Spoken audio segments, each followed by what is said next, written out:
We continue our reporting on carbon capture pipelines. Tonight, Siouxland News anchor Katie Koppel looks at the ethanol industry and why many say carbon capture is the next big step in ethanol innovation.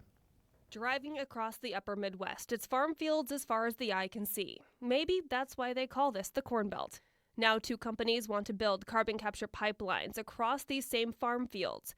Pipelines, they say, are necessary to keep the ethanol industry alive. We need to keep this industry, and as much as I've been involved, I recognize the way to have long-term viability and certainty in the ethanol industry or biofuels industry is to lower our carbon intensity scores. Kelly Neuenhaus is a farmer in northwest Iowa. It's his 40th year in the fields. He's signed on to have the 2 pipelines installed through his farmland. It's critical that we get these projects done and ensure the long-term viability and put that certainty behind the biofuels industry.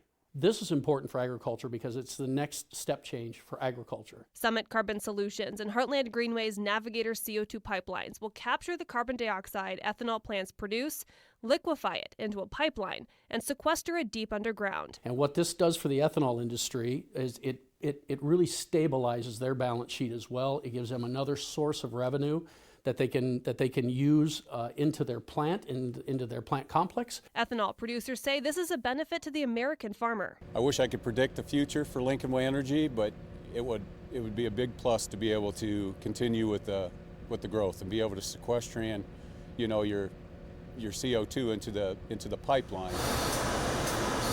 Lincoln Way Energy already captures some of its carbon dioxide and scrubs the rest as atmospheric emissions.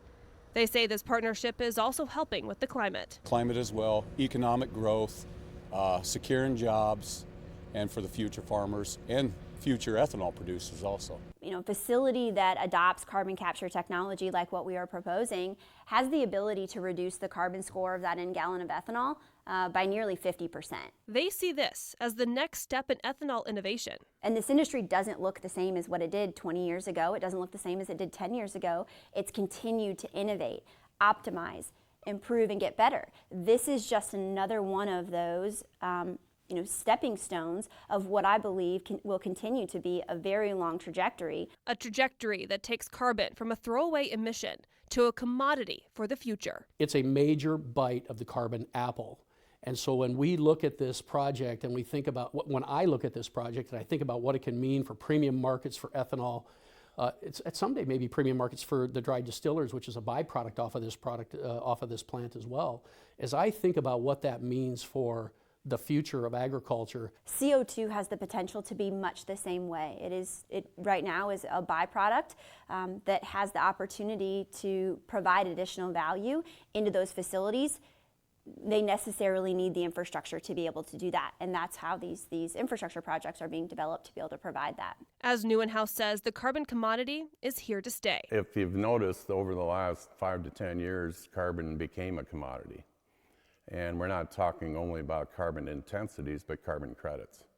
And it's not going away. And we see the infrastructure continuing to grow, not only throughout the ethanol space, but again, in a variety of sectors throughout the Corn Belt. I don't want to see that corn demand go away. So the opportunity for us to drive a stronger balance sheet into the ethanol industry, which what this will do, will deliver longevity for this industry, which is longevity for the U.S. farm gate. Longevity in farming with carbon as the future. It's certainly part of the future, without a doubt. Carbon capture, carbon transportation, and carbon management is absolutely the future.